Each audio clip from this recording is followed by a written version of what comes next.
Chapter 2, Contents of the Gita Summarized. That's the name of the chapter. जो second chapter Bhagavad Gita का है आज हम पढ़ रहे हैं. फर्स्ट हमने कंप्लीट कर लिया है फॉर्चुनेटली. ओके,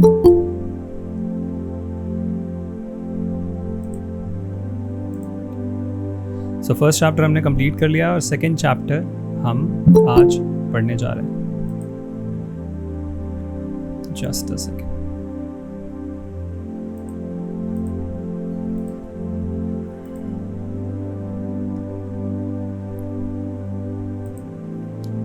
तो भगवद गीता का जो सेकंड चैप्टर है वो क्यों खास है मैं वो बताना चाहूँगा. ये जो चैप्टर है सेकंड चैप्टर, इसमें होता क्या है कि फर्स्ट चैप्टर में हमने देखा कि अर्जुन बहुत ही कंफ्यूजन में था. उसे भगवान युद्ध के बीचों बीच ले जाकर खड़ा कर देते हैं और फिर उसका कंफ्यूजन और बढ़ जाता है. वो देखकर कांपने लग जाता है, उसकी पूरी बॉडी ट्रम्बल करने लग जाती है, गला सूखने लग जाता है और वो अपने हथियार भी नहीं उठा पा रहा होता है. ऐसी हालत में सब कुछ रख के बोलता है कि मुझे लड़ना ही नहीं है. मिलेगा क्या लड़के? अगर लड़ेंगे तो फिर अपने ही लोग मरने वाले हैं और अगर इनको मैं मारता हूँ तो इनके परिवारजनों का क्या होगा, बच्चों का क्या होगा, आगे की पीढ़ियों का क्या होगा, हम सब बिगाड़ देंगे और हमें राज्य के लालच नहीं है मुझे, और मुझे राज्य जीतकर कुछ नहीं करना है. तो ये बातें अर्जुन बोलकर कहता है कि मुझे लड़ना ही नहीं है. ठीक है, लेकिन eight the same time Arjun को कन्फ्यूजन है. मतलब अर्जुन को पता है कि एक युद्ध को छोड़ के भागना ये एक क्षत्रिय के ब्लड में नहीं होता. क्षत्रिय की हिम्मत नहीं होगी कि मैं युद्ध छोड़ दूं, क्योंकि अगर वो युद्ध छोड़ देंगे तो उसे कोई क्षत्रिय नहीं बोलेगा. ठीक है, या फिर राजा के लिए बहुत शर्मनाक बात होती है कि अगर वो युद्ध छोड़ के भाग जाए. मर जाए तो चलेगा, सब शहीद बोलेंगे. मान लीजिए एक सोल्जर गया, इंडियन आर्मी का सोल्जर भेजा गया उसको बॉर्डर पे लड़ने के लिए और वो वहाँ से भाग के आ गया, लड़ा ही नहीं. ठीक है, बोलेगा कि नहीं, इतने इंसानों का खून मैं नहीं कर सकता, ये गलत हो जाएगा. जब इंडिया आएगा 10-20 लोग उसको गालियाँ देंगे, बोलेंगे कि तुमने पाकिस्तान का एक आदमी नहीं उड़ाया, तुम किस काम के, वापस आ गए तुम. राइट, तो इतनी बुराई होगी, इतनी बेइज्जती होगी. तो अर्जुन कंफ्यूज था कि करूं क्या, लड़ूं नहीं लड़ूं, चल क्या रहा है यहाँ पे. ठीक है, तो ये सारी चीज़ें ऐसी कंडीशन में अर्जुन गिव अप करके बैठ गया है. अब सेकंड चैप्टर में भगवान कृष्ण बोलना शुरू करते हैं. फर्स्ट चैप्टर में भगवान कृष्ण ने कुछ नहीं कहा. अगर आप भगवद गीता खोलें, चैप्टर 1 अगर खोलते हैं और पूरा सारे पेज देखें, सारे के सारे श्लोक, पहले श्लोक से लेकर 44th श्लोक तक, 45th श्लोक तक सारे श्लोक देख लें, उसमें एक भी श्लोक भगवान कृष्ण ने नहीं कहा है. कहीं पे भी नहीं लिखा है श्री भगवान उवाच. ठीक है, तो अभी हम सेकंड चैप्टर जो स्टार्ट कर रहे हैं, इसमें हम देखने वाले हैं कि भगवान कृष्ण श्लोक, यानी कि भगवान कृष्ण के डायलॉग्स आने वाले हैं. ठीक है, तो ये एक ब्रीफ समरी है जो हम पढ़ने जा रहे हैं. अब ये चैप्टर खास क्यों है? खास ये इसलिए है क्योंकि अगर आप भगवद गीता, मान लीजिए किसी कारण से अगर आप नहीं पढ़ पा रहे हैं, ठीक है, तो सेकंड चैप्टर अपने आप में इतना काफ़ी है, इतना स्ट्रॉन्ग है कि आपको बहुत ही फंडामेंटल्स और बेसिक्स स्पिरिचुअलिटी के समझा देता है. तो सेकंड चैप्टर को इसलिए बोला गया है contents of the Gita summarized, यानी कि पूरी गीता को समराइज करके सेकंड चैप्टर में दे दिया गया है. ठीक है, तो ये इसीलिए चैप्टर 2 बहुत खास है और हम ये स्टार्ट करने जा रहे हैं. राइट, इसमें खास क्या क्या है? जो शॉर्ट फॉर्म इसको दिया गया है वो गीता ही है, क्योंकि गीता की समरी है ये पूरे गीता की. तो GITA, और G stands for Guru, I stands for identity, T stands for two duties, and Atmaram stands for A stands for Atmaram. ठीक है, तो G is गुरु. गुरु मतलब एक ह्यूमन लाइफ के लिए सबसे इम्पॉर्टेंट पर्सन. गुरु मतलब ये नहीं होता है रैंडमली जो भी आपका टीचर है वो गुरु, नहीं। गुरु मतलब जो ह्यूमन लाइफ का गोल आपको बताए। ह्यूमन लाइफ का गोल वर्ल्ड में बहुत कम लोग जानते हैं। तो गुरु वो व्यक्ति है जो आपको ह्यूमन लाइफ के गोल के पास ले जाता है। और हर ह्यूमन, अगर आप ह्यूमन हैं और एनिमल नहीं हैं, तो इन दोनों में डिफरेंस ये नहीं है कि हमारे 2 पैर हैं उनके 4 पैर हैं, हम टेबल कुर्सी पे खाते हैं वो ज़मीन पे खाते हैं, ये डिफरेंस नहीं है। डिफरेंस ये है कि ह्यूमंस के पास एक क्वालिफाइड गुरु होता है जो उसको जीवन मरण के चक्कर से निकाल पाता है या निकाल देता है, और एनिमल के पास कोई गुरु नहीं हो सकता। ठीक है, इन ट्रू टर्म्स गुरु मतलब सिंपल टीचर नहीं होता। एनिमल को भी टीचर्स होते हैं, जैसे उनको खाना पीना सिखाया जाता है उनके माँ बाप द्वारा, हंटिंग सिखाई जाती है, बहुत सारी चीज़ें सिखाई जाती हैं, लेकिन उनको लिबरेट होना नहीं सिखाया जाता, उनको स्पिरिचुअल नॉलेज नहीं दी जाती। ठीक है, स्पिरिचुअल नॉलेज ह्यूमंस ही ले पाते हैं, वो भी एक क्वालिफाइड गुरु से। तो एक गुरु का होना पॉसिबल है सिर्फ और सिर्फ ह्यूमन लाइफ में, और ये डिफरेंस है ह्यूमंस और एनिमल्स में।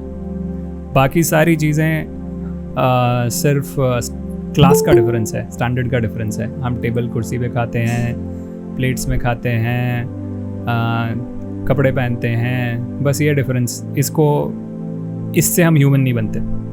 ह्यूमन मतलब जो स्पिरिचुअल नॉलेज समझते हैं उन्हें ह्यूमंस कहा जाता है, जो स्पिरिचुअल नॉलेज नहीं जानते हैं उन्हें ह्यूमन नहीं कहा जाता है। As simple as that. तो ये डेफिनेशन है ह्यूमंस की। ठीक है, आइडेंटिटी मतलब एग्जैक्टली यही बात है जो गुरु हमें देते हैं। आइडेंटिटी मतलब है क्या, हम कौन है, क्या ये बॉडी है, ये कपड़े जिस पर डाल रखे हैं, क्या हम एक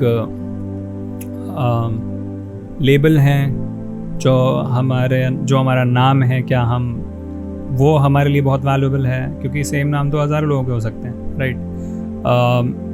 क्या मैं किसी कंपनी का एमडी हूँ, या मैं क्रिकेटर हूँ, या मैं धोनी हूँ, विराट कोहली हूँ, या मैं शाहरुख खान हूँ। Is this our real identity?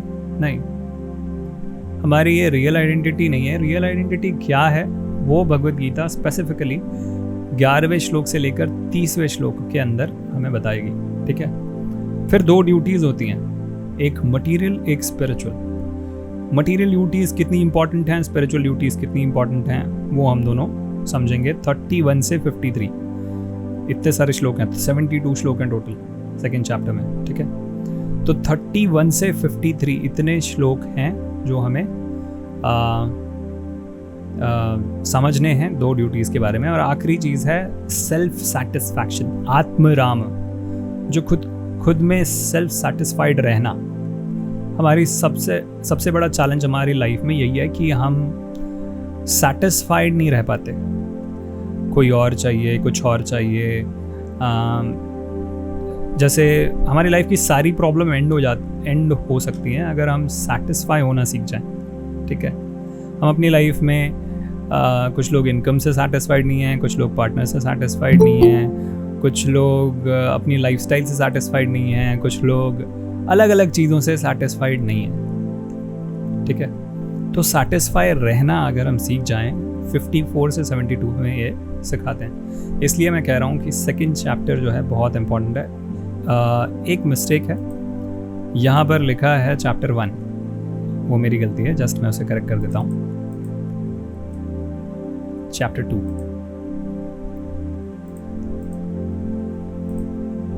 So chapter 2 जिसका शॉर्ट फॉर्म रखा गया है गीता, क्योंकि ये पूरे गीता की समरी है। और G stands for Guru, I stands for identity, T stands for 2 duties which we have in our lives, and A stands for Atmaram. Atmaram means self satisfaction. ठीक है, तो हम ये 4 सेक्शंस समझेंगे। आज हमारा टारगेट है फर्स्ट 10 वर्सेस, ठीक है, जिसे हमें समझना है। तो हम 10 वर्सेस पे आज फोकस करेंगे और देखेंगे कि हम कैसे इन्हें कंप्लीट करें और इनसे हम क्या सीखते हैं। ठीक है, so let us straight way go to the verses. हमने Bhagavad Gita first chapter complete कर लिया है। सेकेंड चैप्टर ये है टेक्स्ट 1, यहाँ से हम स्टार्ट करेंगे। ओके, सो श्लोक कुछ ऐसा है। संजय उवाच तम तथा कृपयावष्टम अश्रुपूर्णकुलेक्षणं विसीदन्तम् इदं वाक्यम उवाच मधुसूदना।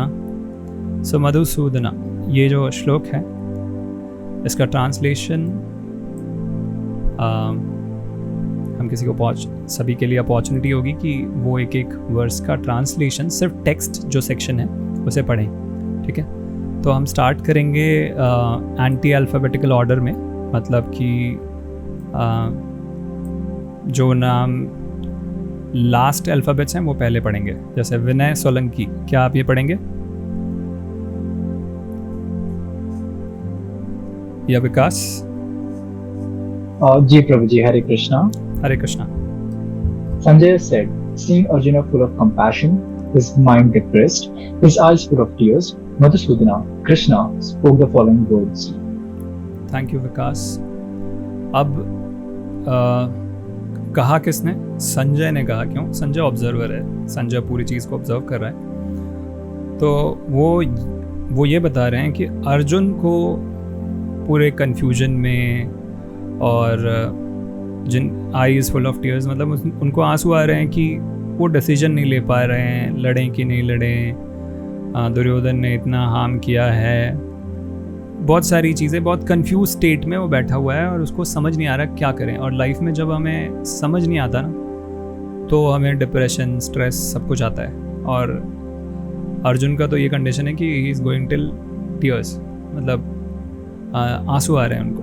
क्यों आ रहे हैं? क्योंकि वो लाइफ में कोई डिसीजन नहीं ले पा रहे, और ये हमारे साथ बहुत बार होता है, ठीक है। तो ये जो है इस कंडीशन में अर्जुन बैठे हुए हैं। अब सबसे खास बात है, यहाँ पर मेंशन किया गया है Krishna spoke the following words, ठीक है। अब भगवान कृष्ण ने क्या बोला, ये हम पहली बार पूरी भगवद गीता में पहला श्लोक जो भगवान कृष्ण ने बोला है वो है 2.2, यानी कि सेकंड चैप्टर का दूसरा वर्स। ये ट्रिविया में मैं कभी पूछ सकता हूँ, या फिर अगर आपको कोई पूछे कि पहला श्लोक जो भगवान कृष्ण ने बोला है वो कहाँ है, तो आप बोल सकते हैं सेकंड चैप्टर का दूसरा वर्स, ठीक है। नेक्स्ट,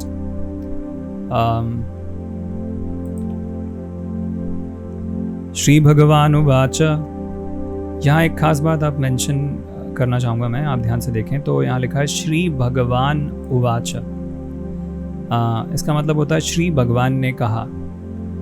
यहाँ पर श्री कृष्ण उवाचा कहा कह सकते थे वेद व्यास, या तो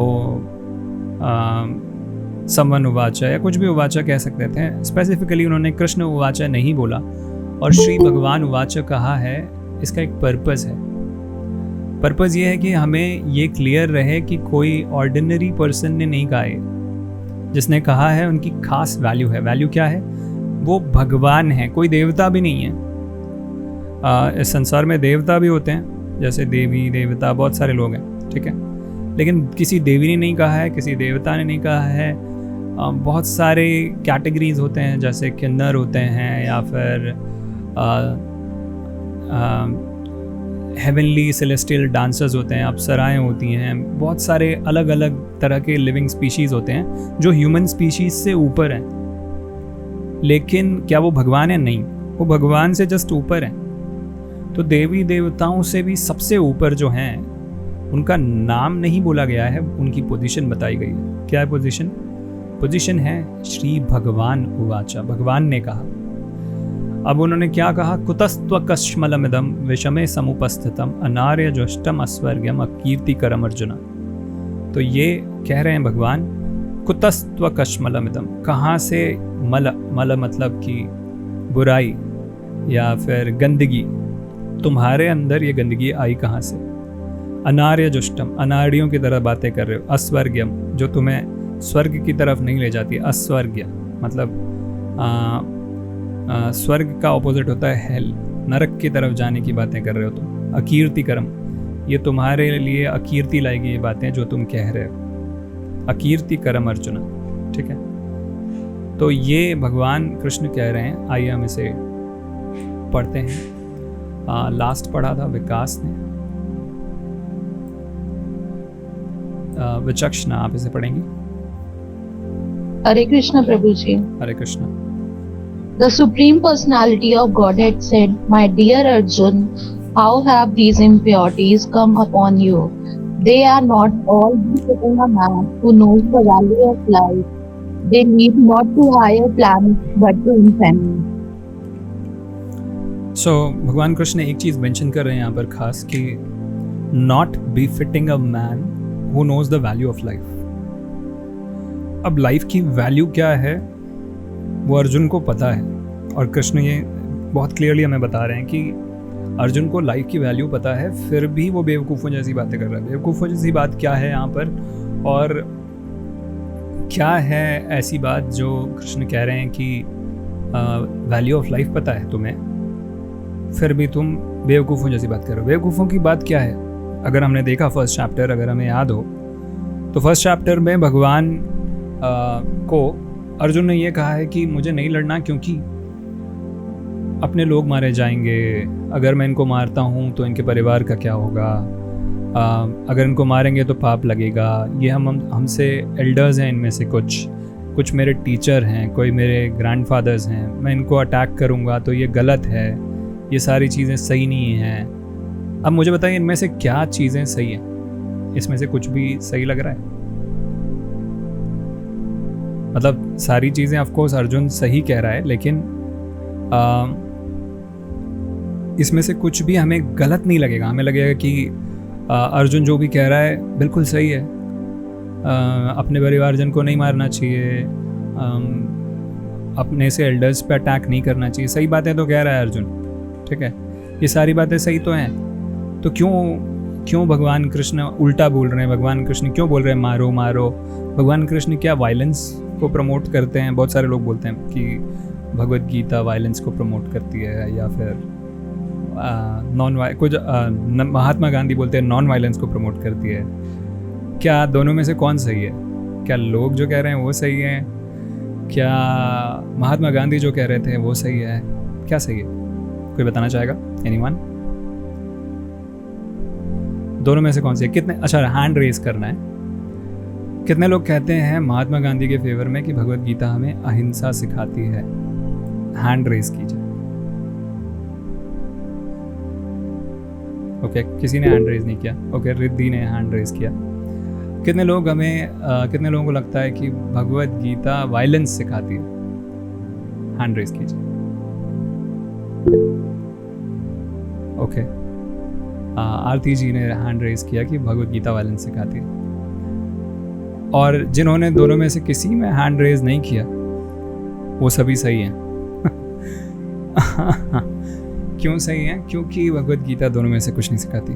भगवत गीता ना ही हमको वायलेंस सिखाती है, ना ही भगवत गीता हमें नॉन वायलेंस सिखाती है. भगवत गीता बोलती है जब ज़रूरत है तब वायलेंस ज़रूरी है, और जब ज़रूरत नहीं है तो वायलेंस बिल्कुल नहीं करना चाहिए. ठीक है, तो भगवत गीता की ये टीचिंग है. लेकिन बात ये है कि कृष्ण क्यों बोल रहे हैं लड़ने, और कृष्ण कह रहे हैं तो अर्जुन के जितनी भी बातें हैं वो एकदम वैलिड हैं, एकदम सही बातें कह रहा है वो. तो फिर क्यों ये सारी चीज़ें गलत? भगवान कृष्ण ऐसे नेगेटिव क्यों साउंड कर रहे हैं हम सभी को लग रहा होगा कि अर्जुन तो सारी बातें सही कह रहा है, फिर भी भगवान कह रहे हैं लड़ो मारो, ये सही तो नहीं है. भगवान कुछ गलत लग रहे हैं यहाँ पर. ठीक है, तो आइए हम आगे पढ़ते हैं ताकि हमें क्लैरिटी मिले. ओके, चलिए. टेक्स्ट 3.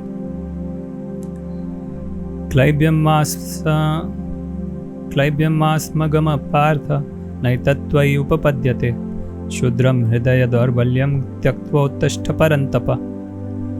अब ये जो है ये है 3rd श्लोक भगवद गीता का. अब यहाँ पर क्या बोला जा रहा है? Let's read. लास्ट पढ़ा था विचक्षणा ने. तोशी आप पढ़ सकते हैं? जी, हरे कृष्ण प्रभु जी. हरे कृष्ण, प्लीज पढ़िए. O son of Pritha, do not yield to this degrading importance. It does not become you. Give up such pretty weakness of heart and arise, O characterize of the enemy. Okay, thank you.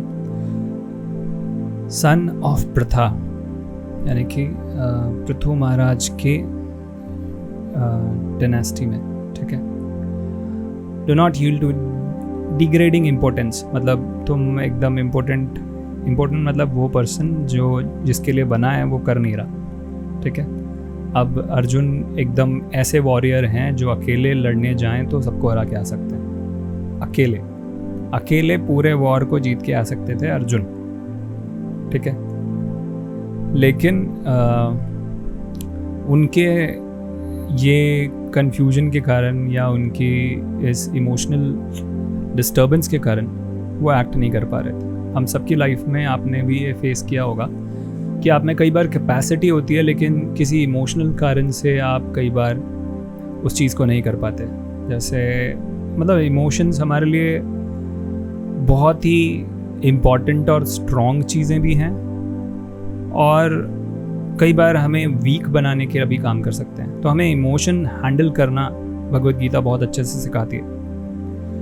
मान लीजिए कि कोई बहुत ही strong आदमी किसी छोटे बच्चे पे अटैक कर रहा है, ठीक है, आपको पता है वो आपसे स्ट्रॉन्ग है, लेकिन just because you have emotions for that kid आप जाके उनसे झगड़ा करेंगे, बोलेंगे ए रुको, तुम इस पर नहीं, बच्चे को नहीं मार सकते या बच्चे को हाँ मत करो, राइट। अब ये स्ट्रेंथ कहाँ से आ रही है? हमें पता है कि हम वो आदमी हो सकता है हमसे ज़्यादा स्ट्रांग हो, फिर भी हम जाके उसे रोक पाएंगे। क्यों रोक पाएंगे या रोकने की कोशिश करेंगे? क्यों करेंगे? क्योंकि इमोशनली हमें लगता है कि ये करना सही है या ज़रूरी है, इसलिए हम ये करेंगे। अब दूसरे तरीके से देखा जाए, अगर मान लीजिए कहीं पर हम बहुत स्ट्रांग हैं लेकिन इमोशनली सही नहीं फील कर रहे, सपोज़ घर पे कुछ हो गया है, ठीक है, मान लीजिए कि आपका, मैं सिर्फ कह रहा हूँ, एग्जांपल दे रहा हूँ, मान लीजिए कोई क्लोज़ फ्रेंड या फिर कोई क्लोज़ पर्सन आपकी लाइफ से चला गया, ठीक है, और आपको उस बात का दुख है।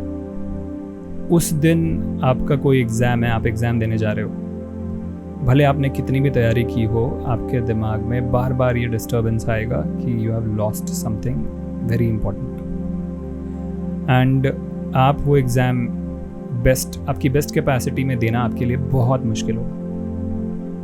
तो ये एक ऐसी मतलब इमोशनल इम्बैलेंस हमारे लिए बहुत डेंजरस होता है। हम अगर उसे कंट्रोल कर पाएँ तो चाहे कुछ भी हो जाए हमारी लाइफ में, हम best of the best perform कर पाएंगे। और हम भगवद गीता अगर अच्छे से समझ लें तो हम वो कंट्रोल हमारी लाइफ में ला सकते हैं। तो ये हमें समझना है भगवद गीता से। ये है उन्हें कहा जा रहा है कि ये वीकनेस तुम्हारे दिल में है, इसे निकालो और लड़ो, ठीक है। तो आगे हम पढ़ेंगे अगले श्लोक को, वर्स नंबर 4। अर्जुन उवाच कथं भीष्ममहं संख्ये द्रोणं च मधुसूदन ईशुभिः प्रतियोत्स्यामि पूजार्हा वरिसूदन। ओके, सो इसे पढ़ना है। लास्ट पढ़ा था तोशी ने, बस टीना आप पढ़ेंगी। हरे कृष्णा प्रभु जी। हरे कृष्ण माता जी। Arjun said, "O killer of the enemies, O killer of Madhu, how can I contract with arrows the battle men like Bhishma and Drona, who are worthy of my worship?" हरे कृष्णा। हरे कृष्णा। अब अर्जुन वापस से बोल रहे हैं कि यार तुम तो बड़े बड़े राक्षसों को मार देते हो, मधु, किलर ऑफ मधु, यानी कि मधुसूदन बोला है भगवान ने, भगवान को अर्जुन ने यहाँ पर मधुसूदन बोला है। अगर हम श्लोक देखें वापस तो श्लोक में यहाँ लिखा है मधुसूदन, ठीक है। कथम च भीष्म अहम संख्ये द्रोणम च मधुसूदन, ठीक है। अब मैं एरोज से कैसे शस्त्र से भीष्म और द्रोण पे अटैक करूं, जो पूजनीय हैं, मतलब जो हमसे बड़े होते हैं, ये हमारा कल्चर है कि हम उनको रिस्पेक्ट करना है हमें, ठीक है, और हमें उनकी बहुत वैल्यू करनी होती है हमारी लाइफ में, राइट। अब ये एक वैदिक प्रिंसिपल है, ये वेदास भगवान से ही आए हैं, कृष्ण वही वेदा के क्रिएटर हैं। अगर भगवद गीता हम आगे एंड तक पढ़ें तो भगवान ने कहा है पूरे वेदों का रचयिता, वेदों का ओरिजिन मैं हूँ, मेरे से वेद आए हैं। तो ये उन्होंने क्लेम भी किया है भगवद गीता में, ठीक है। अब वेदों में ये टीचिंग है कि अपने से एल्डर्स जो है उनको रिस्पेक्ट करना है, उनको वर्बली भी कभी ऑफेंड नहीं करना चाहिए, मतलब शब्दों में भी नहीं कुछ बुरा कहना चाहिए, या फिर शब्दों में भी हमें ध्यान रखना चाहिए कि हम किसी एल्डर को ऑफेंड नहीं कर रहे हैं, ठीक है। तो ये टीचिंग है हमारी, लेकिन कृष्ण बोल रहे हैं कि मार दो। अब सिर्फ ऑफेंड करने की बात नहीं कर रहे हैं कि चलो जाकर हाथापाई करके आ गए, नहीं, बोल रहे हैं मार दो। अब ये सही कैसे है, ये डाइजेस्ट नहीं कर पा रहा अर्जुन, और हमें भी डाइजेस्ट नहीं होगा क्योंकि हमारी टीचिंग के भी अगेंस्ट है ये। हमारी टीचिंग भी यही कहती है कि अर्जुन सही बोल रहा है, अर्जुन सही सोच रहा है, राइट। तो भगवत गीता हमें इसलिए पढ़नी चाहिए ताकि हमें ये भी पता चले कि ये चैलेंजिंग है, ऐसी बातें क्यों बोल रहे हैं, भगवान ने ऐसी बातें क्यों बोली है। ज़्यादातर लोग जो भगवत गीता नहीं पढ़ते हैं वो बस इतना सोचते हैं कि हाँ भगवान तो बहुत अच्छे हैं, अच्छे काम करेंगे। अब अच्छा लगता है लोगों को, लेकिन कोई अगर भगवत गीता फर्स्ट 2 चैप्टर पढ़े, उसको लगे भगवान बहुत बुरे हैं, उसे लगेगा कि भगवान तो यार अपने ही एल्डर्स को मारने के लिए बोल रहे हैं, अपने दोस्तों को मारने के लिए बोल रहे हैं। अर्जुन अच्छी बातें कर रहा है, अर्जुन सारी सही बातें बोल रहा है, फिर भी भगवान उल्टा करने बोल रहे हैं। क्या भगवान बुरे हैं, अच्छे हैं, कैसे हैं, क्या हैं, ये हमें सही भगवत गीता पढ़ के ही पता चलेगा। प्रॉब्लम ये है कि हम ज़्यादातर लोग भगवत गीता हाथ ही नहीं लगाते, भगवत गीता पढ़ते ही नहीं, ठीक है। तो हमें कोशिश करनी है कि भगवत गीता हम सही तरीके से समझें, तो हमें भगवान की रियल अंडरस्टैंडिंग, कंप्लीट अंडरस्टैंडिंग पता होगी, ठीक है। तो ये है अर्जुन का क्वेश्चन कि यार मेरे से एल्डर्स हैं, कैसे अटैक करूं, ये गलत है। तो वर्स 5, गुरु न हत्वा हि महानुभावान् श्रेयो भोक्तुं भैक्ष्यमपि हि लोके हत्वार्थ कामांस्तु गुरूनिहैव भुञ्जीय भोगान् रुधिर प्रदिग्धान्। सो ये जो श्लोक है इसका ट्रांसलेशन ये है और इसे पढ़ना है श्रवण कुमार आपको। हरे कृष्ण प्रभु। हरे Krishna. It would be better to live in this world perfectly than to live at the cost of the lives of great souls who are my teachers. Even though desiring worldly things, they are superiors. If they are killed, everything we enjoy will be tainted with death. अब ये भी एकदम valid लगेगा हमें पढ़ के कि सही तो बोल रहे हैं अर्जुन, कह रहे हैं कि इससे अच्छा तो मैं बेग कर लूँ, मैं भीख मांग के अपनी लाइफ चला लूँ, इंस्टेड ऑफ ऐसे ग्रेट सोल्स जो मेरे टीचर्स हैं उनकी हत्या करना। अब उनको लग रहा है कि कृष्ण जो है उनको राज्य चाहिए, इसलिए बोल रहे हैं। तो बोल रहे हैं कि ये वर्ल्डली गेन, ये राज्य मुझे नहीं चाहिए, वो जो हैं वो मेरे सुपीरियर्स हैं, अगर वो उनको मार देंगे तो जो भी हम एंजॉय कर रहे हैं वो पाप होगा, मतलब वो सही नहीं होगा, हमें गिल्ट फील होना चाहिए अगर हम ऐसा करेंगे तो, ठीक है। तो हमें लाइफ लॉन्ग पछतावा होगा कि हमने अपने एल्डर्स के साथ ऐसा करके किंगडम को अपनाया है। अब कृष्ण को बार बार अर्जुन ये कह रहे हैं कि वर्ल्डली गेन मतलब भगवान को राज्य चाहिए। क्या भगवान को राज्य की ज़रूरत है? जवाब है नहीं, हम सभी जानते हैं। तो अर्जुन को ये इसलिए लग रहा है क्योंकि उनको लग रहा है कि यार ये तो इन्होंने ही सिखाया है कि एल्डर्स को अटैक नहीं करना है, फिर ये ऐसी बातें कर क्यों रहे हैं? एक ही रीज़न हो सकता है, वो रीज़न है कि इनको वो राज्य चाहिए। अब वो राज्य तो ये इनके पास तो इतना राज्य है, लक्ष्मी के पति हैं, माधवी के हस्बैंड हैं, माधव नाम है इनका, ये कैसे ये राज्य के पीछे क्यों पड़े हैं? ये अर्जुन को समझ ही नहीं आ रहा, कंफ्यूज हो रहा है अर्जुन, ठीक है। तो बार बार वो इस बात को बोल बोल कर उकसा रहा है भगवान को कि ये आपको राज्य चाहिए, आपको राज्य चाहिए, क्योंकि उसको नहीं पता कि उसको ये पता है कि भगवान को राज्य नहीं चाहिए, लेकिन उसको नहीं पता कि किस कारण से भगवान ऐसे प्रिंसिपल्स के अगेंस्ट जाने बोल रहे हैं जो बिल्कुल गलत हैं। मतलब एक सीनियर को मारने बोल रहे हैं या अपने टीचर को मारने बोल रहे हैं, ठीक है। तो ये अर्जुन समझ नहीं पा रहा। तो अभी हम आगे चलेंगे। टेक्स्ट 6। न चैतद्विद्म कातरन्नो गरियो यद्वा जयेम यदि वा नो जयेयु यानेव हत्वा नाजिजीवा शमस् तेव स्थितः प्रमुखे धार्तराष्ट्रा। तो ये जो श्लोक है इसको पढ़ना है। लास्ट पढ़ा था श्रवण ने। रिद्धि आप पढ़ेंगी। हरे कृष्णा। हरे कृष्णा प्रभु जी। Nor do we know which is better, conquering them or being conquered by them. If we kill the sons of Dhritarashtra, we should not care to live, yet they are now standing before us on the battlefield. अभी यहाँ पर ये लिखा है कि सबसे कमाल की बात है, वो कह रहे हैं nor do we know. We know मतलब अर्जुन भी नहीं जानते, भगवान भी नहीं जानते। ये गलती है। क्यों गलती है? भगवान नहीं जानते, ऐसा हो ही नहीं सकता। तो अर्जुन कह रहे हैं हमको नहीं पता इन दोनों में से क्या सही है।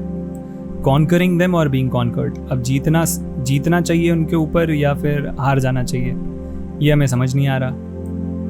ये एक्चुअली अर्जुन को समझ नहीं आ रहा, लेकिन वो भगवान को भी उसमें ले रहे हैं और कह रहे हैं कि हमें समझ नहीं आ रहा। If we kill the sons of Dhritarashtra, Dhritarashtra के सन्स को यानी कि कौरवों को अगर हम मारते हैं, हमें जी के क्या फ़ायदा है? तो हमें भी जीने का कोई मतलब नहीं है अगर उनको मार देंगे। दिखाएंगे किसको राज्य मिलेगा, सभी तो मर जाएंगे, तो दिखाने के लिए कोई बचेगा नहीं, कोई परिवार वाला नहीं बचेगा, तो जीत के कोई फ़ायदा नहीं है। लेकिन फिर भी अभी कोई ऑप्शन नहीं है, सामने खड़े हैं तो लड़ना पड़ेगा और मारना पड़ेगा। अब ये समझ नहीं आ रहा अर्जुन को वापस। तो अर्जुन बोल रहा है कि हमें समझ नहीं आ रहा। अर्जुन कह रहा है कि भगवान को भी समझ नहीं आ रहा, मुझे भी समझ नहीं आ रहा। ये गलत है। क्यों? क्योंकि भगवान को तो सब समझ में आ रहा है। तो हम आगे देखेंगे कि क्या हो रहा है, क्योंकि अब अर्जुन ने कह तो दिया कि nor do we know which is better, but at the same time Arjun को रियलाइज़ हो रहा है कि वो गलत बोल रहा है। उसके मन में ये बात है कि सामने जो व्यक्ति खड़ा है, जो उनके रथ को चला रहा है, कोई ऑर्डिनरी पर्सन नहीं है, भगवान है। और भगवान नहीं जानते, ऐसा पॉसिबल नहीं है। मैं नहीं जानता, वो सही है, लेकिन नॉर डू वी नो बोलने के बाद, हमें नहीं पता ऐसा बोलने के बाद अर्जुन को एकदम से रियलाइज़ होता है कि नहीं, सामने जो पर्सन है उनको तो पता होगा, मुझे भले नहीं पता है। तो नेक्स्ट वर्स में अर्जुन को रियलाइज़ हो जाता है, और वो क्या कहते हैं वो हम समझते हैं। और बहुत ही इंपॉर्टेंट वर्स है, सेकेंड चैप्टर का बहुत खास वर्स है।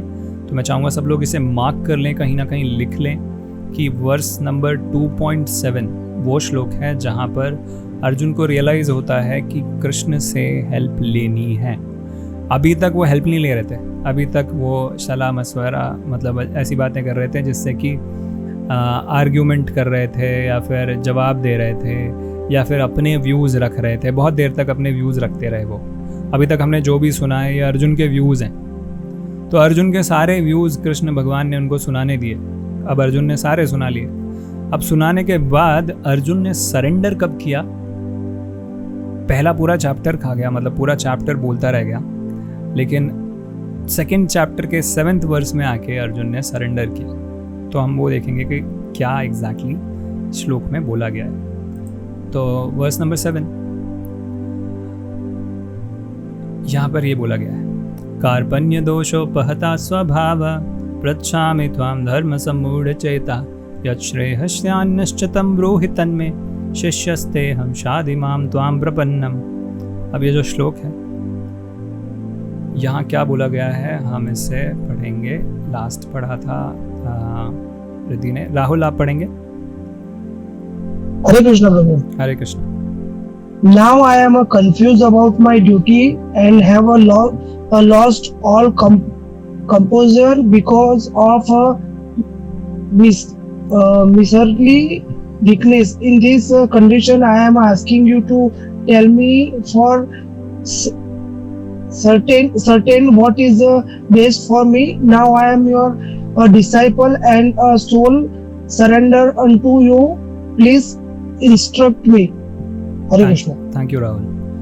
तो अब उनको याद आया कि नहीं, भगवान कंफ्यूज नहीं है, आई एम कंफ्यूज्ड। तो यहाँ पर अर्जुन कहते हैं I am confused about my duty and have lost all composer. मेरा जो माइंड का बैलेंस है वो सही नहीं चल रहा है बिकॉज ऑफ माइजरली वीकनेस। मतलब माइजर मतलब वो होता है, कंजूस को माइजर बोलते हैं, ठीक है।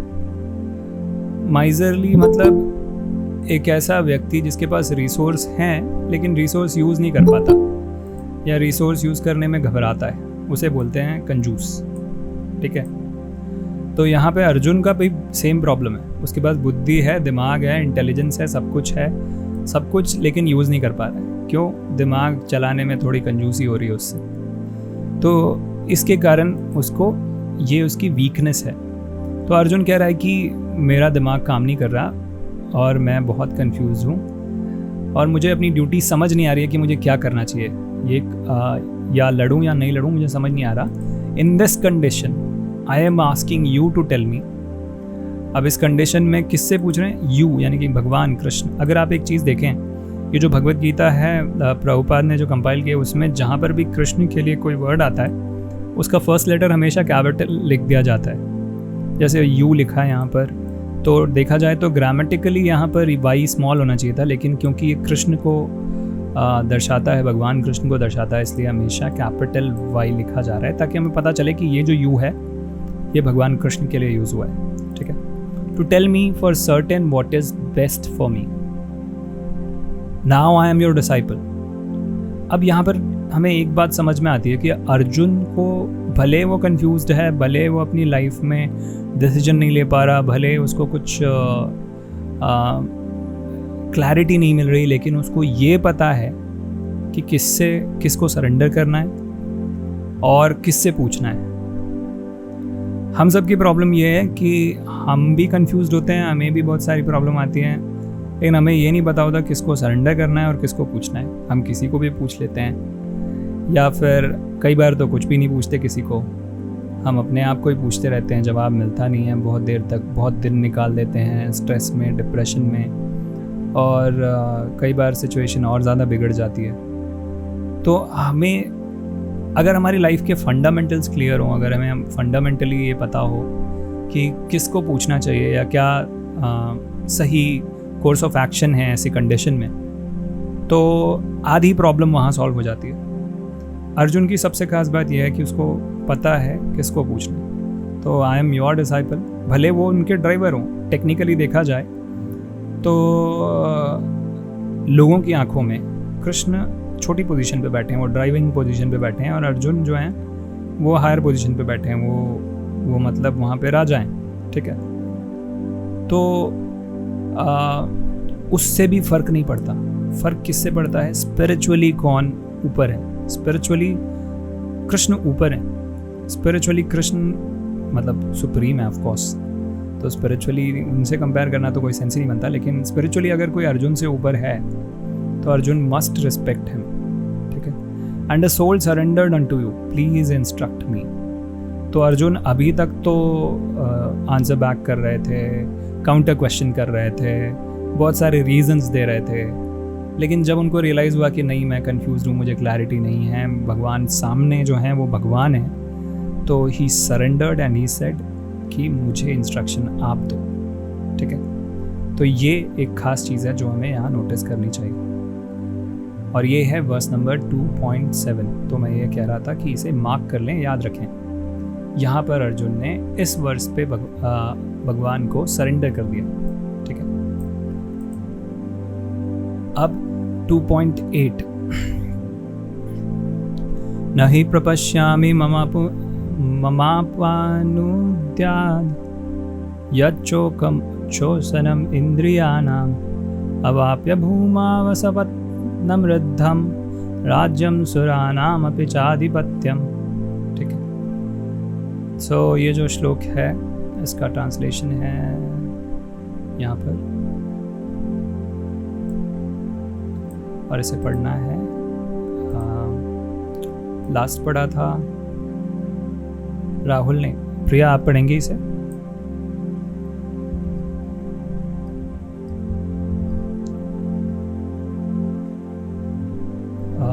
अगर नहीं तो प्रफुल्ल आप पढ़ सकते हैं। हाँ? हरे Krishna. I can find no mean to drive away this grief which is drying up my sense. I will not be able to dispel it even if I win a prosperous, unrevealed kingdom on earth with sovereignty like the demigods in heaven. अब यहाँ पर एक खास बात हमें जानने को मिलेगी। अब यहाँ पर लिखा है कि मुझे जो दुख हो रहा है कि मेरे ही परिवारजन मरने वाले हैं, ठीक है, इस युद्ध में दोनों साइड से, ठीक है। I'll not be able to dispel it. ये जो दुख हो रहा है, ये दुख होगा, मैं इसको निकाल नहीं पाऊँगा। अगर मैं ये जीत भी जाऊँ, सारा राज्य मेरे नाम पे हो जाए और मुझे कोई ना हरा सके ये पृथ्वी पे, और मैं एकदम देवताओं से भी, स्वर्ग में जो देवताओं की क्या बोले कि जो कंडीशन होती है या फिर जो स्टेटस होता है, वो सेम स्टेटस भी मुझे मिल जाए तो भी मुझे ये जो दुख है, ये जो दुख होगा इतने लोगों के मरने का, मैं उसे निकाल नहीं पाऊँगा। ठीक है, तो अर्जुन कह रहे हैं कि ये जो मटेरियल गेन जो मिलेगा, ठीक है, मटेरियल गेन मतलब ये जो स्टेटस मिलेगा, ये पूरा का पूरा राज्य मेरा हो जाएगा, उससे मुझे ज़्यादा खुशी नहीं है। लेकिन मुझे दुख इस बात का बहुत ज़्यादा होगा कि इस जो वॉर फील्ड में, इस जो युद्ध भूमि है, इसमें इतने जितने लोग मरेंगे वो सब मेरे क्लोज लोग हैं, और उनको मरने के बाद जो दुख होगा मुझे बहुत ज़्यादा होगा, मैं वो हैंडल नहीं कर पाऊँगा। ये अर्जुन बोल रहे हैं, बिल्कुल सही बोल रहे हैं हम यार। अब हमारे दिमाग की घंटी तो ये बोलेगी कि यार इतना अच्छा इंसान है अर्जुन, और सब कुछ जो कह रहा है एकदम रिलेटेबल फील हो रहा है कि हाँ, हमें अपने परिवारजन में से अगर कोई ऐसे गुजर जाए एक ही वॉर में, सबके सब गुजर जाएं और उनका कारण मैं हूँ, फिर भले ही पूरा का पूरी प्रॉपर्टी घर वालों की सारी मेरे नाम हो जाए, फिर भी मुझे खुशी तो नहीं होगी, दुख होगा। अब ये एकदम रिलेटेबल फील होगा, राइट। लेकिन फिर भी कृष्ण बोल रहे हैं कि ऐसा करो। क्यों बोल रहे हैं? ये समझना ही भगवत गीता को समझ लेना जैसा है। अगर आप भगवत गीता को समझ लें तो ये सारी चीज़ें जो सही लग रही हैं, जो अर्जुन कह रहा है, वो उस भगवत गीता समझने के बाद ये सारी चीज़ें गलत लगेंगी आपको। क्यों? भगवत गीता पढ़ने के बाद हमें पता चलेगा कि कैसे अर्जुन इन सभी स्टेटमेंट्स में, जो भी वो स्टेटमेंट्स कह रहा है, उनमें जनरल तरीके से देखा जाए तो हाँ सही है, लेकिन स्पेसिफिकली देखा जाए, एक हायर नज़र से देखा जाए या भगवान कृष्ण की नज़र से देखा जाए तो गलत है। वो कैसे, वो हम भगवत गीता यही हमें समझाती है। तो भगवत गीता हमें भगवान का विजन देती है, मतलब भगवान का नज़रिया समझाती है। अगर हम भगवान का नज़रिया समझ जाते हैं तो ये लाइफ चलाना बहुत इजी हो जाता है, क्योंकि लाइफ भगवान के नज़रिए से चल रही है, हमारे नज़रिए से नहीं चल रही। आप अपनी लाइफ में जो भी सोच लो, जो भी कर लो, सारी की सारी चीज़ें नहीं होने वाली। आपके कर्मों में है तो हो जाएगी, नहीं है तो नहीं होगी, दैट्स ऑल। लेकिन ये जो पूरी दुनिया चल रही है वो भगवान के नज़रिए से चल रही है। तो भगवान का नज़रिया अगर हम समझ जाएं तो हमारा नज़रिया उससे एडजस्ट करने में ज़्यादा प्रॉब्लम नहीं होती। ठीक है, तो ये गोल होना चाहिए हमारा भगवत गीता पढ़ते वक्त। तो 2.8 कंप्लीट हो गया, हम अगले श्लोक को देखेंगे।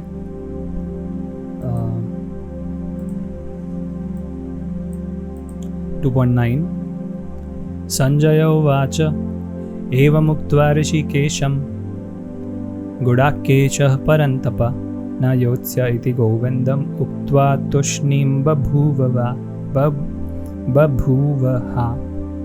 सो बभूवः, तो बभूवः को हम पढ़ेंगे लास्ट। ठीक है, लास्ट पढ़ा था, प्रफुल्ल ने पढ़ा था। प्रभात जी आप पढ़ेंगे। Hare Krishna. Hare Krishna. Sanjay said, having spoken thus, Arjuna, chastised of enemies, told Krishna, Govinda, I shall not fight, and fell silent. अब संजय वापस से संजय, क्योंकि संजय ऑब्जर्वर हैं, वो पूरा जो सिनेरियो है उसको देख रहे हैं, तो उन्होंने कहा है कि हे अर्जुन, ठीक है, ये अर्जुन वापस से कह रहे हैं कि मैं नहीं लड़ूंगा, मुझे लड़ना नहीं चाहिए। हालांकि वो सरेंडर कर चुके हैं, सारी चीज़ें अपनी साइड से जो है सब बता चुके हैं, सारे रीजंस दे चुके हैं, लेकिन अर्जुन ने कृष्ण को सरेंडर कर दिया, लेकिन अपना वो पर्सपेक्टिव अभी भी होल्ड कर रहे हैं कि यार लड़ना तो सही नहीं लग रहा। I don't want to fight, I shall not fight. उन्होंने ये नहीं कहा कि आई विल नॉट फाइट, उन्होंने कहा आई शैल नॉट फाइट, मुझे लड़ना नहीं चाहिए, ये मुझे लग रहा है, लेकिन तुम बताओ, मैं इसके लिए ओपन हूँ। I am open for your decision because I have surrendered unto you, you are supreme personality of Godhead. अगर आप मुझे बताओगे आई विल फॉलो दैट। ये अर्जुन का। अब हमारी लाइफ में भी हमारे पर्सपेक्टिव्स होते हैं, हमारे ओपिनियंस होते हैं, उन्हें रखना गलत नहीं है, लेकिन दूसरे जो हमसे हायर स्पिरिचुअल बीइंग्स हैं, अगर हम कभी उनके पास जाते हैं या फिर उनसे कोई सोल्यूशन मांगते हैं, तो हमें कोई रिजर्वेशन नहीं रखना चाहिए कि नहीं, अगर ऐसा है तो मैं करूँगा, नहीं है तो नहीं करूँगा। नहीं, हमें ओपन रहना चाहिए। अपना जो भी थॉट प्रोसेस है, अपना जो भी पर्सपेक्टिव है, उन्हें बता देना चाहिए, और उसके बाद उनकी बात जो वो कह रहे हैं उसे ध्यान से सुनना चाहिए और समझना चाहिए। ये तरीका है अप्रोच का। ठीक है, हम अगले श्लोक को देखेंगे।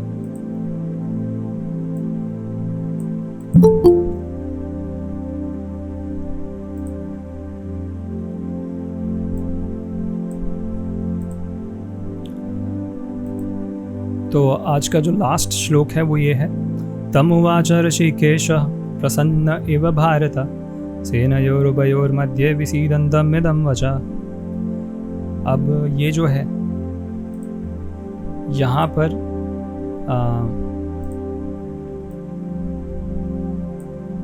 डिसेंडेंट ऑफ भरत महाराज के डिसेंडेंट कौन है? अर्जुन। तो इसे पढ़ना है, कौन पढ़ेगा? लास्ट प्रभात जी ने पढ़ा था। मिस कोमल कुशवाहा क्या आप पढ़ेंगी?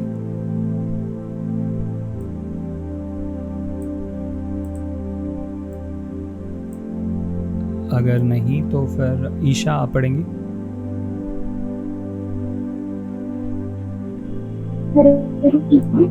हरे कृष्णा, प्लीज पढ़िए।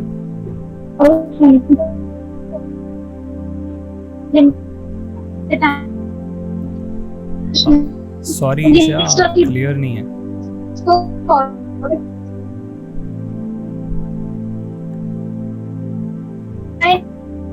आरती आप पढ़ सकती हैं? Hare Krishna. Hare Krishna, please पढ़िए।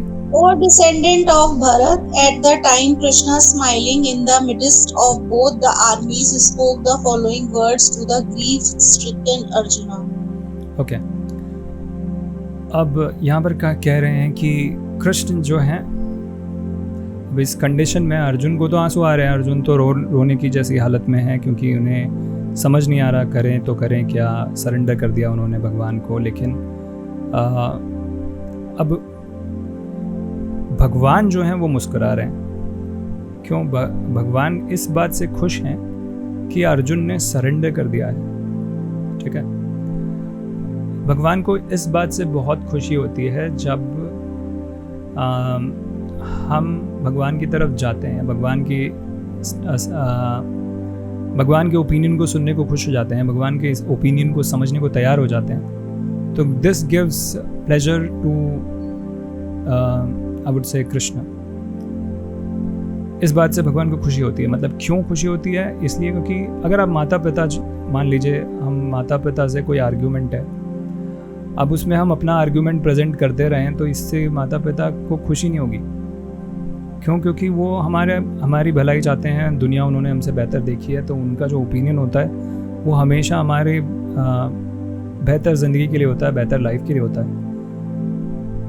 और जब हम सरेंडर कर दें कि ठीक है आप बताइए क्या सही है, मैं वो करूँगा, तो ये नेचुरली उनको खुशी देता है। नहीं इसलिए नहीं क्योंकि उनको कोई प्राइड है, इसलिए नहीं उनको कोई खुशी मिल रही है अरे मेरे बेटे ने सरेंडर कर दिया, नहीं, उनको खुशी इस बात की है कि हाँ अब इसके लिए मैं अच्छी एडवाइस दूंगा और उससे इसको फ़ायदा होगा। तो कृष्ण को इस बात की खुशी होती है कि अर्जुन ने सरेंडर किया, अब वो इस कंडीशन से बाहर निकलेगा। कैसे बाहर निकलेगा? भगवान उसको अपनी रियल आइडेंटिटी बताएंगे। हम में से ज़्यादातर लोग अपने आप को, जैसे अर्जुन खुद को एक क्षत्रिय समझ रहा है, तो ये सारी चीज़ों में कंफ्यूज हो रहा है कि क्या करूं नहीं करूं, युद्ध छोड़ के भागना गलत है, अपने टीचर को मारना गलत है।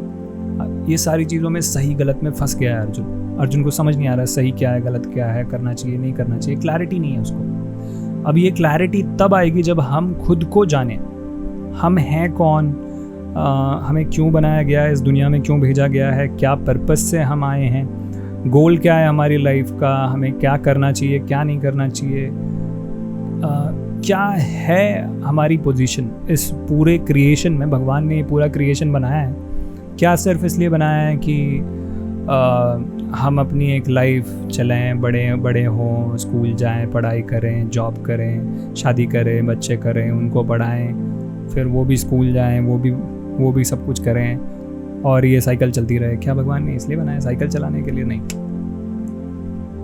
भगवान ने किस लिए बनाया है ये समझना सबसे ज़्यादा ज़रूरी है। तो भगवान वो स्टेटमेंट्स, वो जो खास चीज़ें हैं जो हर ह्यूमन को जानना ज़रूरी है, जो हर गुरु अपने रियल वैलिड स्पिरिचुअल गुरु अपने स्टूडेंट को सिखाता है, वो जो चीज़ें हैं वो अभी हम भगवद गीता से सीखेंगे। That is the second section. तो ये हम आज के 10 वर्सेस जो हैं वो हम कंप्लीट कर चुके हैं।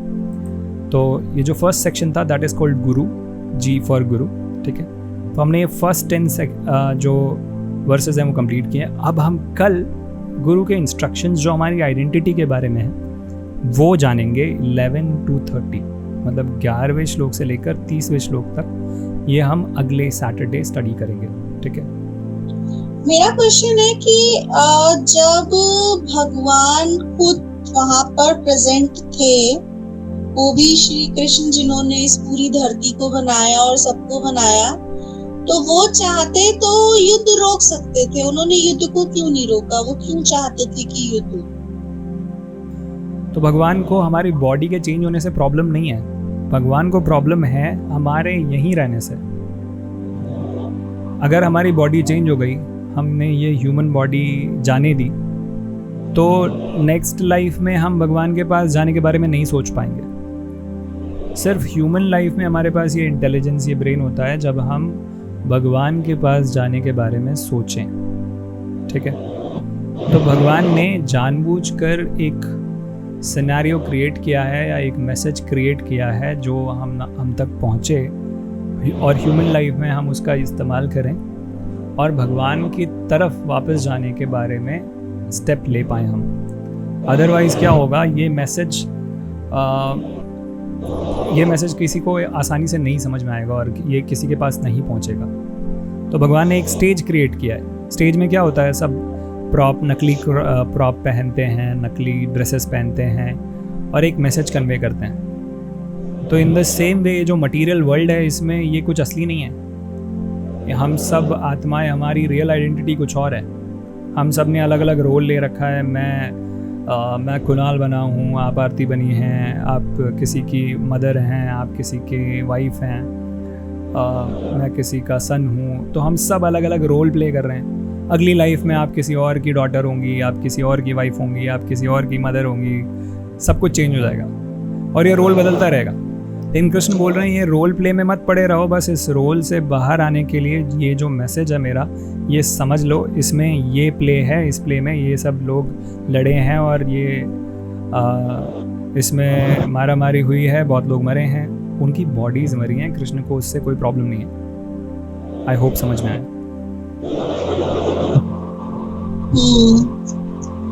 उतना क्लियर नहीं हुआ शायद। भागवत, जब भगवत गीता पूरी खत्म हो जाएगी तो थोड़ा और क्लियरेंस मिले। मतलब मुझे ऐसा लग रहा है कि शॉर्ट में बोलूं तो भगवान को हम सोचते हैं कि इतने लोग मर गए, क्यों करवाया, युद्ध रोक देना चाहिए। हाँ, एग्जैक्टली। भगवान कहते हैं कि क्या जा रहा है, मान लीजिए आपकी कपड़ों की फैक्ट्री है, ठीक है, और आपके बच्चे लड़ाई में एक दूसरे के कपड़े फाड़ दें, आपको कोई दुख होगा? नहीं। एग्जैक्टली ऐसा ही सीन है। मतलब इतने सारे लोग मर गए जो भगवान की इतनी पूजा और उपासना करते थे। भगवान तो की पूजा भगवान उपासना भगवान के साथ रह के करे ना, यहाँ पर रह के क्यों करना है? तो लेकिन फिर ये तो कंफर्म होना चाहिए ना कि उन्हें मोक्ष मिला, तभी तो कर पाएंगे। अगला जन्म ले लेंगे तो फिर से उसी सर्कुलेशन में बंध जाएंगे, जिस सर्कुलेशन से भगवान इतने निर्दयी नहीं है। भगवान आपको मौका देंगे। अगर इस लाइफ में अगर आप मिस कर जा रहे हैं, अगर आपसे नहीं हो पा रहा या फिर मोक्ष के लायक आप क्वालिफाई नहीं हो पाए, तो आप इस लाइफ में आप जितना समझ पाए वहाँ से कंटिन्यू रखेंगे भगवान। वो क्वालिफिकेशन, जैसे मान लीजिए आपको पास होने के लिए 75 मार्क्स चाहिए, सिर्फ एग्जाम्पल दे रहा हूँ, और मान लीजिए इस लाइफ में आप 35 लेकर आ गई, तो भगवान इस लाइफ के 35 मार्क्स रख लेते हैं, और अगली लाइफ में अगर आप 20 लाई तो 20 और 35 जोड़ के 55 हो गया। फिर एक और लाइफ में अगर मान लीजिए आप 10-20 ले आई, वो 10-20 भी जोड़ते। इस तरह से भगवान 3-4 लाइफ के सारी चीज़ें जोड़ जाड़ के भगवान आपको लिबरेशन दे देते हैं, मोक्ष दे देते हैं। कोई ज़रूरी नहीं है कि हर कोई एक ही लाइफ में समझ जाएगा, हम मिलियंस ऑफ लाइफ में नहीं समझें। भगवत गीता में लिखा है बहुनाम जन्मनाम अन्ते ज्ञान माम प्रपद्यते, मतलब हम बहुत जन्मों तक ये नहीं समझ पाए हैं कि हमें करना क्या है। सही बात है। तो ये जब ह्यूमन लाइफ मिलती है तभी हमारी इंटेलिजेंस इस लेवल तक डेवलप्ड होती है या इस लेवल तक काम करती है कि हम भगवान की बातों को समझ पाएं। तो हमें ये मौका नहीं जाने देना चाहिए और भगवत गीता सही तरीके से समझनी चाहिए, ये गोल होना चाहिए हमारा। बिल्कुल। राधे राधे गुरुजी। राधे राधे। यस मिस अनीता, आपका क्वेश्चन है? Prabhuji, sorry, Hare Krishna to Prabhuji and everyone. Okay. I am not familiar with Hindi language, so is that fine if I can just? Not a problem. Not a problem. You can speak in English. Fine. So according to Aarti ma'am's doubt, I just had come at a small realization that is it something like we have to give up on our, in sense we'll have to have a control on our senses so that we would be able to attain whatever goals we are wishing for, that we aspire for, in order to reach our destination or something like that. Senses play a very important role in our spiritual, I would say none of us, in fact, in our lives, none of us are keeping goals which are spiritual, to be honest. Yes. Yeah, that's what I meant. The spiritual goals. If we want to reach over our spiritual goals, we are supposed to, have an impulsive control on our senses. Exactly. Is it something like that? Nowhere I mentioned that, by the way, but I would say yes, senses play an important role because senses can be distracting. Say why people are lost in drinking. Yes. Why people are lost in, I would say, multiple connections with people. Why people are lost in so many things around the world. Just because their senses demand so. Okay. So senses can distract you from spiritual path and take you or get you lost in material paparazzi, I would say. Yeah, correct. Exactly. Okay. In some sense, you just gave an example, right, to Madam Aarti, like so the only bodies have been killed but not their souls or something like that. Exactly. I was saying the same thing. I was saying like if you are an owner of a factory, right, and your Yeah. kids are fighting, and if they tear each other's clothes, right, Yes. it won't affect you in any way. You will be like, okay, I own a factory of Okay. clothes, I can again bring it, right? Yes. Yes. So in the yes. same way, Krishna doesn't care about our bodies in reality.